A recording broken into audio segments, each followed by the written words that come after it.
Le réchauffement climatique est un phénomène d'augmentation de la température moyenne des océans et de l'atmosphère.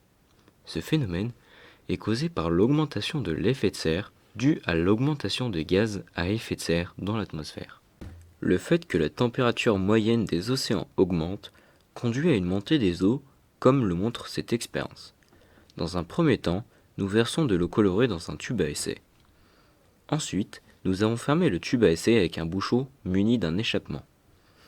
Nous avons ensuite ajouté un repère correspondant au niveau de l'eau et nous avons placé dans un porte-tube à essai entouré de 4 lampes. Nous pouvons conclure que l'eau se réchauffant prend plus de place que l'eau froide. En effet, l'eau se dilate et sa masse volumique augmente. On peut s'interroger sur l'impact de cette montée des eaux pour les villes proches des littoraux. Vont-elles être submergées ?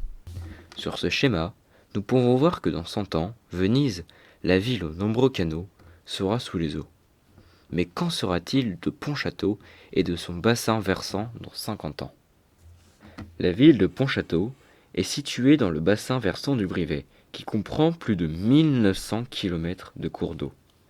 La rivière du Brivet mesure quant à elle 35 km, et c'est le dernier affluent de la Loire avant qu'elle ne se déverse dans l'océan Atlantique. Au vu de sa situation, 20 000 hectares de zone humide, on peut se demander si Pontchâteau va être touché par la montée des eaux. Pontchâteau, ça, j'ai envie de dire, ça va encore. On est à la limite. Il peut avoir une conséquence, et que si on a plus de mal en fait à évacuer, on peut avoir une légère augmentation au niveau de Pontchâteau.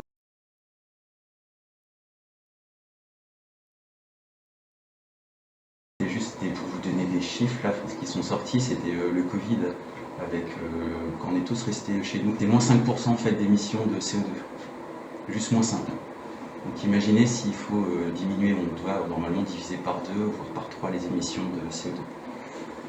En gros, il faudrait arrêter de vivre comme on vit, quoi. Voilà. Comme le dit Romain, à notre échelle locale, nous ne pouvons pas faire grand-chose pour lutter contre la montée des eaux. Il s'agit d'interpeller les gouvernements afin que des décisions de grande ampleur soient prises quant à l'urgence de la situation.